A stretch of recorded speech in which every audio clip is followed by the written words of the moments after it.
কত বড় সাহস দেখায়। রাস্তা দিয়ে আমরা হেঁটে গেলেও বয়ফ্রেন্ড গার্লফ্রেন্ড এসে আমাদেরকে সালাম দেয়, হুজুর আমাদের জন্য একটু দোয়া করেন। যারা অবিবাহিত যুবক যুবতী আছো, এই লেকচার তোমরা যারা শুনছো, তোমাদের মধ্যে কেউ যদি জেনা করে থাকো, অবিবাহিতর কথা বলছি, তোমাদের কাঁধের মধ্যে এখন 100 বেত্রাঘাতের শাস্তি ঝুলে আছে। সূরা নূরের 1 থেকে 3 নম্বর আয়াত পড়ে দেখবে, অবিবাহিত যুবক যুবতী যদি জেনা করে তাদের শাস্তি হচ্ছে 100 বেত্রাঘাত, তাও জনসমক্ষে, এবং এক বছরের জন্য নির্বাসন।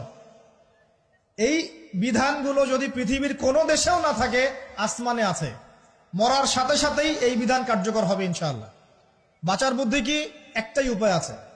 এই লেকচার কানে চলে গেছে, অনতি বিলম্বে অজু করবে, অজু করে খালেস ভাবে রাতের শেষ রাতে জায়নামাজ বিছাবে, জায়নামাজ বিছিয়ে আল্লাহর সামনে দাঁড়িয়ে 2 রাকাত নামাজ পড়বে, পড়ে নিজের পাপের কথা স্মরণ করে চোখ দিয়ে দরদর করে পানি ফেলে দিবে, আল্লাহকে সেজদা গিয়ে বলবে, আল্লাহ আমি জেনা করেছি, আমাকে মাফ করে দাও, আমার এই পাপের কথা কেউ জানে না, তুমি জানো, মাফ করে দাও।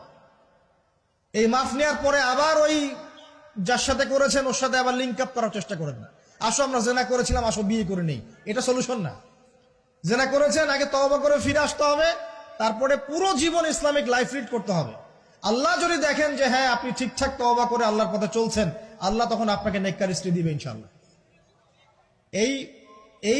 এই একমাত্র রাস্তা যুবকদের জন্য এবং যুবতীদের জন্যও।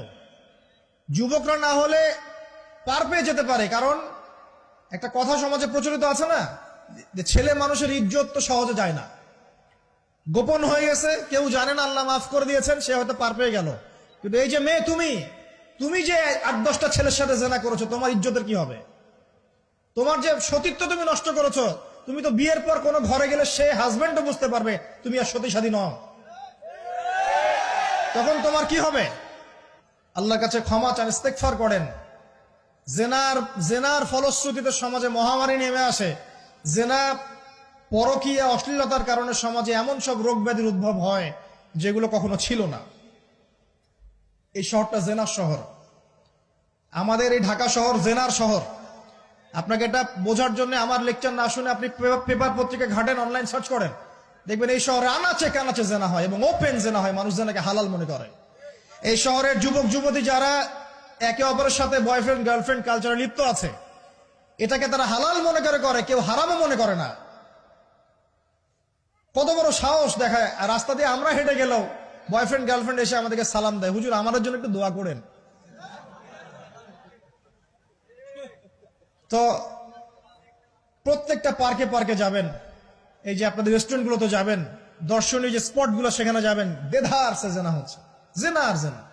আমি এই যুগের কথাই বলছি। নবী সাল্লাল্লাহু আলাইহি ওয়াসাল্লাম বলছেন, আমাদের নবী বলছেন, আমার উম্মতের একটা অংশ, সবাই না, আমার উম্মতের একটা অংশ অবশ্যই জেনাকে হালাল করে নিবে, অবশ্যই মদকে হালাল করে নিবে, মদ পান করবে কিন্তু মদের নাম অন্য দিবে, এবং তারা গান বাজনা বাদ্যযন্ত্র নর্তকীদেরকে হালাল মনে করে নিবে।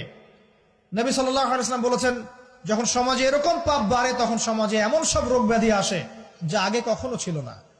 এবং এদের ব্যাপারে নবীজি বলেছেন, একদিন সকালবেলা আল্লাহ পাক এদেরকে বানর এবং শুয়োর বানিয়ে দিবেন।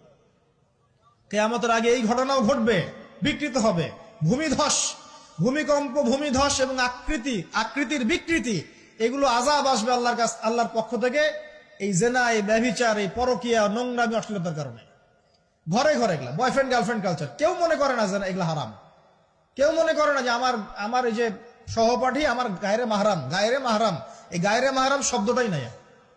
কাজিন, চাচাতো বোন, মামাতো বোন, খালাতো বোন, এই যে কাজিন, এরা জেনা করছে। কি দেখা বাকি রেখেছি এই যুগে আমরা? এই যুগে আমরা দেখছি যে নিজের মেয়ের সাথে পিতার শারীরিক সম্পর্ক। পেপার পত্রিকা পড়েন, একটু অনলাইন ঘাটেন, দেখেন কোন যুগে আছেন আপনি।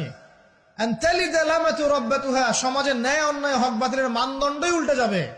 মানুষ ন্যায়কে অন্যায় মনে করবে, অন্যায়গুলোকে ন্যায় মনে করে নিবে। কোনো মানদণ্ড নাই, কোনো মানদণ্ড নাই। আমাদের শহরের এই অবস্থা, শান্তিতে কিভাবে ঘুমাবেন আপনি? নিশ্চিন্তে থাকবেন কিভাবে? কখন যে আল্লাহর গজব চলে আসে। কোরআনে একটা আয়াত আছে, যখন আল্লাহ পাকের গজব আসবে তখন শুধু জালেমদের উপর খাস করে আসবে না। আলেমদেরকে জিজ্ঞাসা করেন, আলেম ওলামাদেরকে জিজ্ঞাসা করেন, যখন আল্লাহর গজব আসবে জালেমদের উপরে শুধু খাস ভাবে আসবে না, সবার উপরে আসবে। তা আমি খুব ভালো মানুষ, ওয়াজ করছি, নসিহত করছি, পার পেয়ে যাবো এমন ভাবার সুযোগই নাই। আপনাকে আপনার সাধ্য মতো অন্যায়ের প্রতিবাদ করার চেষ্টা করতে হবে। লা তা'মুরুন্না বিল মা'রুফ, নবীজি বলছেন অবশ্যই তোমরা সৎ কাজের আদেশ করো। ওয়ালা তানহাউন্না আনিল মুনকার, অবশ্যই অসৎ কাজে নিষেধ করো। আও লা ইউশিকান্নাল্লাহু আন ইয়াবআসা আলাইকুম ইকাবাম মিন, অন্যথায় আমি আশঙ্কা করি তোমাদের উপর আল্লাহর পক্ষ থেকে বিশাল গজব আসবে।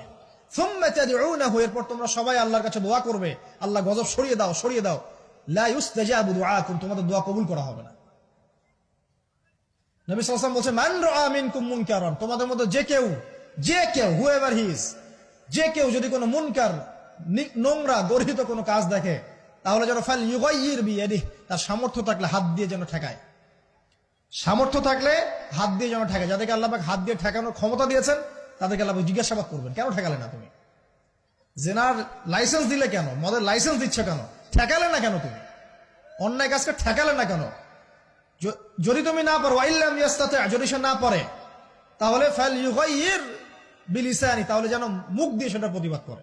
এই যে মুখ দিয়ে প্রতিবাদ করার ক্ষমতা আলেম ওলামার আছে, যাদের হাতের ক্ষমতা নেই, মুখের ক্ষমতা আছে। সেটাও যদি না পারো, আইল্লাম ইয়াস্তাতি, সেটাতেও যদি সে সক্ষম না হয়, ফাবিকলবিহি, তাহলে যেন অন্তর দিয়ে ঘৃণাটা পর্যন্ত করে। ওয়াবিযালিকা আদআফুল ঈমান, এটা হচ্ছে ঈমানের সবচেয়ে নিকৃষ্ট একটা অবস্থা, সর্বনিম্ন অবস্থা। এর নিচে ঈমানের কোনো অবস্থাই নাই। তার মানে অন্যায় দেখে আমাদের যাদের মনে কোনো ফিলিংসই কাজ করছে না, তার মানে আমাদের ঈমান নাই আসলে। সহজ কথা, ঈমানের সেই তেজ নাই আমাদের মধ্যে। আসুন, একটা ব্যাখ্যা এটাও হতে পারে সমাজে ন্যায় অন্যায় হক বাতিলের মানদণ্ড উল্টে যাবে।